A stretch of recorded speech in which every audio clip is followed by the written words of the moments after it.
Wow, السلام عليكم ورحمة الله. فيديو wuxuu noqon doonaa vlog ugu horeeyay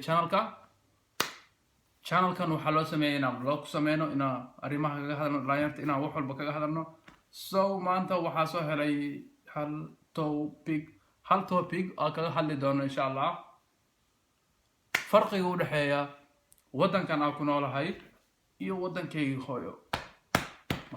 My country wadankayga ma ka dheeray wadankaas. Waa wadankayga hooyo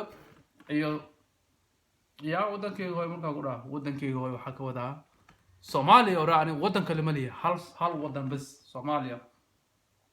So wadankeena farqiga u dhaxeeyo kan ayaa ka hadli doona insha Allah. Iyo dhaqamada aan kala duwanahay iyo maxaa farqiga u dhaxeeyo labadan wadan markaas isaga dhigno. So Soomaaliya saan naqaano waa dad Islaam ah boqolkiiba boqol. dadkaana waa dad Christian ah. dadkan Christian afka ka sheegtaan laakiin waa dad badankood diin la'aan ah. marka weydiis wuxuu ku leeyahay warin Christian like Jesus Mary waxaas afka ka yaqaanaan laakiin wuxuu ku leeyahay I don't know waxaas iga khaleeniyo. So dadkan waa dad 50-50 la dhahaa mar Christian waa mar waxay yihiin maxaa la atheist mar waa dad diin la'aan mar waa dadka shaydamada cabud wixii ay markaas adduunka xiiseena waa ayaga. farqiga koowaad meesha noogu tuur maxaa mobile computer la'aan sheegaya dibkaas uu leeyahay markaa mobile ku record garaynaysa vloggan kow waa ogaana midaas farqiga u dhaxeeya waa dad muslim ah dad gaal ah. labo dhaqanka markii laga hadlaya anaga dhaqankeen totally uu ka duwan yahay dadkan meel ay iskaga soo dhownahay ma jirto maybe waxa iskaga soo dhownahay kubadda dadkan kubadda zaid u jecel yihiin laakiin anaga kubadda jecelna kaasna dhaqan maaha umaleena sports way u taagan tahay. So raggan dhaqan haddii la dhaho ama waxa iskaga soo dhownahay no ma jirto totally ma jirto. ninkii ku dhahay Sweden iyo Soomaaliya dhaqanka wax iskaga soo dhow yihiin no zero ma jirto. raggan waa rag xirxiran shuuciyiin cunsuriyiin waa kulligood cunsuri marka ku dhahay marka wada macni dadkay wada necban yihiin inkastoo dad cunsuri ay leeyihiin taas waa ka hadli doona hadhow. dad xirxiran waaye oo macnihii wadankooda labada qof Swedishka deriska markay iska hor imaanayso hey isdhaayaan intaas ugu dambeys hadal laga yaabo dhalinyarta hadda soo kobcayso inay isla dhaxgalaan kisto ama kubad iyo wax leeyahay laakiin dadka waaweyn Swedishka dhaqankoodu waa dhaqan ka duwan anaga jaaliyad waxa la qabnaa abti meeshaan ku taala luuqan gadaale habeenkii maalinkii dhan meesha la jooga waa la sheekaysanaa waa la shaaxaysanaa sambuus la cunaa kafee waa la sheekaysanaa ku dhamaanto idil qofka Soomaaliya hada Soomaali ku aragtid meel Soomaali dhan joogin hada isa qoonta madax iska salaamsan tiyo fiican hatta Ethiopian intuu xataa Soomaaliya iska madax iska leexay waa salaamaysa laakiin raggan ku isi qaan isku klaaska aatiin ama wax isla baratiin ama isla shaqaysiin xataa hadii hay ku dhaxna nasiib laada marka dadkan dhaqankooda keena isku madhawa wadankeena hawadiisa markii la fiiriyo hawadooda iyo hawadeena saasay kala yihiin saas isku dulmarayaan. kuleel anaga hawadeen kuleel uu leeyahay roob uu leeyahay hawooyinka ugu wanaagsan haysanaa ayaga hawadooda abti waa ku dhimanaya kuleel summer waa lagu dhahaa hadda maanta summer waa lagu dhahaa qoraxa jirto 10 daqiiqo kadib adoo funaandiir iska weydiiso soo ma jeed huriya wata fiir waqtigan anoo guriga ku dhex jiro funaandaana wata sababtoo ah samarkooda qabow waa jiro buumaha daagishid qabow qabanay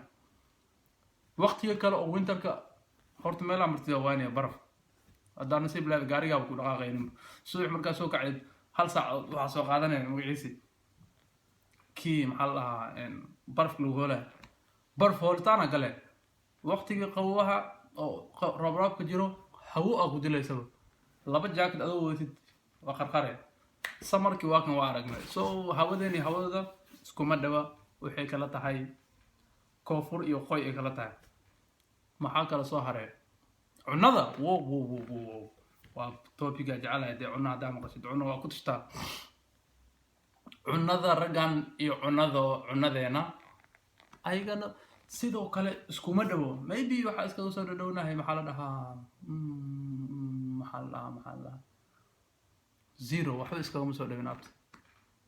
yes أنا هو تاس waxa iskaga soo dhowna mala raggan waxa la wax fiika la jeceliin horta fiika waxa waaye maxaa la snacks ma ahne snacks la iska dhaadi cuntooyinka cunada u dhaxaysa Swedishka midaas waa sharciya ka yaal maanta idil hada marti guriga ku noqotid hada meel shaqo wax laga jiro maanta dhan wax la cunaa macaan ha noqoto waxay jeceliin cunaan midda kale Sweden waxa laga xiiseeyaa shukulaato hal dhaw Swedishka shukulaatada ilmaha ka bishaan la'aantood ma joogi karaan shukulaatada زائد الله حسيا أنا قلت ما حياتي روحس أي قال الله تعالى شوكولاتة كلها يا جوزها لقباب هنا لكن كل جود جوزه في عين محل أنا مركز شوكولاتة عن جوزين أو نقطان عارفنا دكتور قال يدينا الناس رجعنا شوكولاتة جعلين وأشياء وحيث اللي جعلين محلها بردة بطاطس زي ده أنا بردة جعلين عنده بردة وقصب إنك جرت بردة بريس على الوعنا بردة وحلو عنا روتي بردة وحول بالوعنا إذا لكن أنا بردة وحكو عنا كلية إن محلها بريس كي maybe باستا لو جرجرو عيال كي ريسك لو جرجر على طمع لسيها صوت تسوع لو سينا عيال كي ريسك ما غاني maybe وحلا بروتين لا فيتامين وحسب مقل جير وركيرا لكن ولي مقل بردة أو فيتامين بروتين لا فيتامين وحسب مقل لكن بردة فيتامين ولي مقل أنا واحد جعلنا هاي أنا وعنت ذا جعلنا هاي محاواة بريسك باستا وحاسس كراف كويس وقصب وحاجة جعلنا هاي محالة دهانية حلوة ذا يس صدق سهل أنا معان كان حلوة رجع حلو مية كان حلو محاوى يقول لنا دات وستد ما بعناها بوحنا سريدي سكرت محاوى يقولها معان كان أنا أو سناكي واحد سكر لي أنا عم ندرس مرة مرة قاضو و حلو يبسكوت يحد سو عنويك واوين رجع وحي عنان هيليبكا دورة waxaas kulli waa ka simannahay so kuwaas iska soo dhawnahay hawada waxna waa ka hadlay intaas ayaa ka hadlaynaa maanta afartaas wax ayaa ka hadlaynaa insha Allah channelkan wuu cusub yahay hala yaabina hada vlog marka sameeyay ama aad qeylinayo am balaay kala sameeyay sababtoo ah vlogging intaas ayaa loogu talagalay waa la iska hadlaa waa la iska daldalmaa wixii ka hor imaanaya la sheegaa fikradaada ayaa laga hadlaa wixii markaas niyadaada ku jirto ayaa laga hadlaa haddii rabtid inaa wax kale ka hadlane commentiga ku reeb insha Allah asna waa ka hadli doonaa peace out